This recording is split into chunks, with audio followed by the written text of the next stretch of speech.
BJP की centre की लुचिंगबा doctor Sambit पत्र असे मणिपुर थुगाइनबा लाक्लिब्रा हाइना मणिपुर लेजिस्लेटिव असेंबली की हानगी स्पीकर अमसों कांग्रेस एमएलए थोक्सोम लोकेश्वर सिंह फोंदोखरे वाफम असे ngarang इम्फाल बोकरादा लेबा महाकी क्वार्टर दा पांगथोकपा पाउगी मिफम अमदा एमएलए थोक्सोम लोकेश्वर ने फोंदोखिबनी एमएलए असिना मखा तारदुना हाइखिबदा बीजेपी की नेशनल स्पोकपर्सन ओइबेता नतना बीजेपी मणिपुर की इंचार्ज ओइरिबा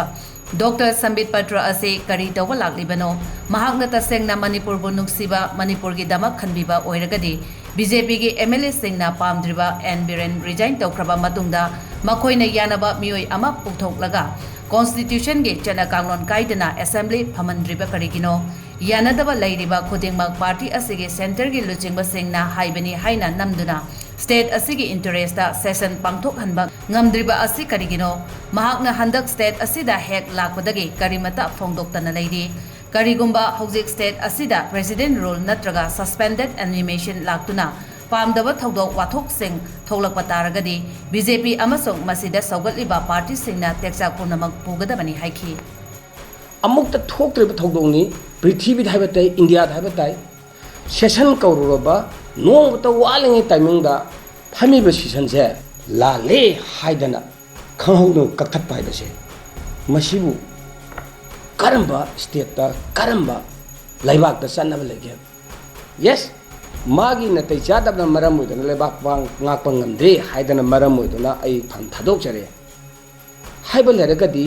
हाउस चीफ मिनिस्टर लेतगी काउंसिल मिनिस्टर लेतबनिना अदुना मरम होइदना सेशन से चतब याद्रे हाइबे कैंसिल तौ हाइबदी humanitarian ground lo nu wai toga haibidi yae do da thi to wena khoibu usitana to bi haiba sidi aidi masidena nuai jada ba sidena prabak chaksa ba haiba do le jedre hadna ai haijabani house ma sathabai ba se council minister the head MLA humfudugi leader laitradi kanana pakhung kumni kanan house chathangani laitre haiba tarabadi resign tawra haiba tarabadi हारेबा अइना थोखिबा ओदा कनो से सुमोन से cancel तौरे हाइदि हाइबि याय नन्नने vote तौरे हाइतारगदी मणिपुरदा लैरिबा मिपुं खुदिमक्सिन हाइतारेने लैलैसु सोंहाइतबा आइन कानून अमता खंगदबा उकिल फकिल अमता लेतबा खोगी intellectual अमता लेतरबा अदुना उबि हाइबसे BJP party उबि हाइबसे आई मसिदि अस हाइबदा यामना शोक तौ हाइबा तारे नाउ आई फील इमोशनल सि तौरोइदबा थबो नोम मतम Larry midnight ta ngarang leader house haibi yudoni midnight ta thokpu yaina semam khanba leader ma khanba dudi loi chat naina party du chongthok tinghin tawdana ama tawdana dagi lairiba mayam do tawdana mase khanma ngamdane di tungan ba mani adu su nataba hoji phawadabu laibaki damu issue ki damu khallaga BJP party na central leader singna dictate tawda thamaga हौजी लेरिबा MLA निफु मरी निफु मंगागी मंग निफु मरी cookie MLA तरा चकन खलगसु मोय निफु मरी सिबु कइदौ लेबनो लोय चिन मनला थम्बा तारदि मोय त खनबा तारबदि सेम एजिटिस लावदे बंबरं करि लेगे अदुना तारिख मापन दा रिजाइन तौथोरे पुंग तारिख पान दाइदा अदुदि मिडनाइट ता वसक नो बयाना नेक्स्ट डे पुंग तारा मखाबक लेरिना ऑनरेबल गवर्नर दा हारबल लीडर से खले मसे वसक पिरो हाइबा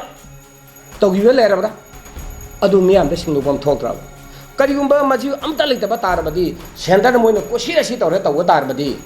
मदुगी कंसिक्वेंसिबु हौजुगी लेरिबा MLA honourable MLA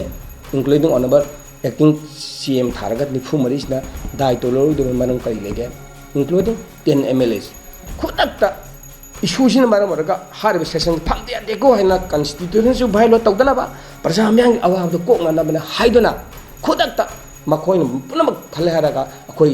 honourable C Mota अखोई सी खले मसी वसक पिरो हाइदना निपा थोंग इशूसि मरमना लैबाक सी कनदबने निपा थोंग तौग ngamदब हाइबसे प्रजा म्यांग करेन खनगी मसिन ख्वाइगे लेबक किबसे करिगुम बाय चांस पेयर लाकना लिमिटेड सस्पेंशन लाकना मदि थोइदब थोगदो थोकथोकबा तारबदी कानान पुगदगे हाइबसे इंक्लूडिंग एक्टिंग चीफ मिनिस्टर अदुगा लैरिबा मागे लोइनरिबा ऑनरेबल एमएलए अदुगा ऑनरेबल खुई पार्टी BJP पार्टी अमसुं मदुदा सपोर्ट तब पार्टी खुदिमक से मदु होल रेस्पॉन्सिबिलिटी से मसी लवम थोक ओइदब मन कलगे लवम थोकदबनी हाइबिसने इना थमजनिंग से सोक्सीब तांजा फजन थ्रेड बिल हाउस नाइन है same party course line party पुनः थादों हाउस लौरगा सुख चंग थोक चंग यानतन खुदिंगमकसिंगसे ग्यान तानतन खुदिंगमकसिंगसे चप मानना लेपक तौरसी है कईदब यारोदनो मसी तौदनब होनब बीजेपी पार्टी की सेंट्रल लीडरसिंग मसे मणिपुर से अतुमतिक ताथी तौना थमे कईसु लेतना खलेबदुने अइना हौजिक थमदनिंगिसे हौजिक मिसअंडरस्टैंडिंग लेतना हेक्ट उनब यादब मखै चिंगना मानदा तंपाक चनब चंगनब यादब मखै तौरिब लीला सिदी अइना सुम खनबदा हारब बीजेपी पार्टी अमसुंग बीजेपी पार्टी सेंब सेंट्रल गवर्नमेंट अमसुंग मणिपुर गवर्नमेंट थोन बनी हाइबसे हाइरोदिब मरम करि लेगे session 7 session of the Manipur Legislative Assembly to Manipur Legislative Assembly की सेशन फमंदना हेंग तौर थंबा अदुदो कैंसल फरेंग तौर तौरगा मसेगी नले बोन हाइन मसे सिना ताकपदी इरांग से लोसनबा यारोय आ चिंगी साइ कुकी मसेन फुनन गदबनी तंपाक लेबा खोइ जाति पुं तामिनेबा हौजी लेमिने फुनुमसे मोय मसेन फुना लगा मसागी पुंतुम तुम मलोरा कना तंगुदन हाइबगी मरम मालोदे करी लेगे बिसा अखोई पुनमक से सी स्टेज लागदी मणिपुर खुंदा मिनर पुनमक समनना थेंगबिना होगु नत्रदी गवर्नमेंट ऑफ इंडिया ना बीजेपी पार्टी ना भारतीय जनता पार्टी ना अखोई मणिपुर से एट एनी केस ता कमान कर्म मोंग थुगाजी हाइबा पोतो लाखु स्टेज ngasi प्रूफ से लेरी हाइबी हाइमन मथो ओइन खाले सी ऑनरेबल एमपी समित पत्र लाइसे कदब लाइनो अइन हंगनी से मणिपुर थुगाइना लाइरा और नत्रगा ngasi कदब लाखनो मा लाइन खलगदी असेंबली से फंग मन बाय एनी उपाय थिरदागा मोगी मरकता सीएम यादरे ऑनरेबल सीएम से माने जेंग तौरगदी खुदकता नुई म्यांग गाइन खनबसी यागदबनी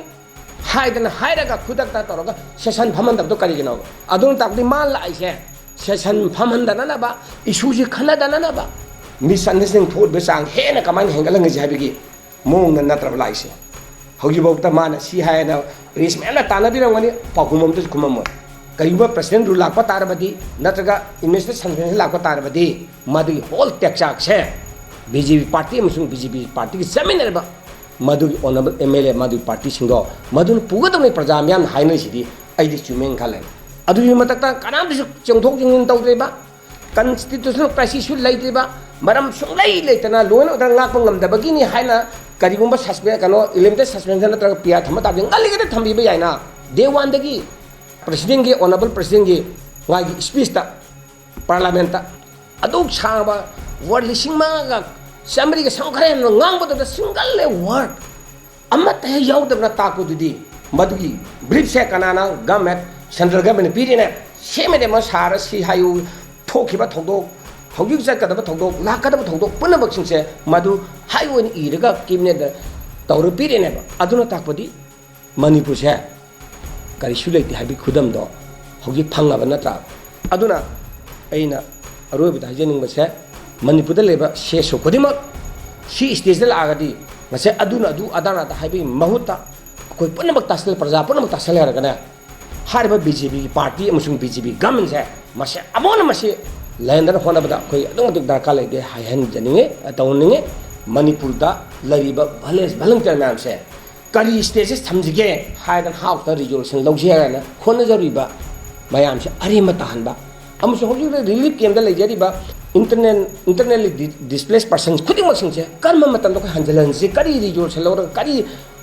मेथड पुथ तौसेदा मदुर पोषक पुखचरिबा मयाम से उत्तकी अदु हायन बाइबा से मसिन ताई मदुदी ngasi मणिपुर लेबा अंग हंजन हाजरिसने हौजि थोइबस हौजि इशू हौजि थोइबा खसी से बीजेपी पार्टी सेंट्रल दा लगिबा बीजेपी गवर्नमेंट अमसुंग स्टेट लेबा बीजेपी गवर्नमेंट पार्टी ना थोन बनी हारुदिबा मरम करी लेगे हाइबसे प्रजाम्यान नाइनरी से आइदी 100% आई चुमो हंगा लेति दिसनेना थमदनिंग से अदुगा हाउस फमबदना अंगुदाइन हनुंगाय तना हाजर से हाउस फमंदना श्री समित पत्र लागा अखोइ कैसु लेतना वनम मतमदा मदुर यौगिरि ऑनरेबल मेंबर्स ने तुमिन मोइनि फु मरीना तुमिन करीमदा हाइबा ngमदनम का तुमिन लेगा से मसिजि मसि तौरोइदबनी ngasimak तौबि हारगना निपा थोना लाइबा ngakसी निपा थोना मणिपुर कंजी मणिपुर ना फास्ट ने बसे मसे को खनमन छाबजे आई असुनसु अपील तौजरिसने अदुगा मसेगी करंबा ऑफिसरना करंबा कानूना खोगी ऑनरेबल गवर्नर दा हारिबा मसाइगी थोखिबा नोटिफिकेशन सेशन जे लाले हाइदना हाइन बाइसे मसिसु आई लाइबक थिबने मसी अमुता तहोनजनिंगदे मसी उम्मा तौबसे यामना अनकॉन्स्टिट्यूशनल कनोजु कॉन्स्टिट्यूशन बु बायला तौना तौबा बसे मसिसु लाइबक थिबने ना सुन थंदगे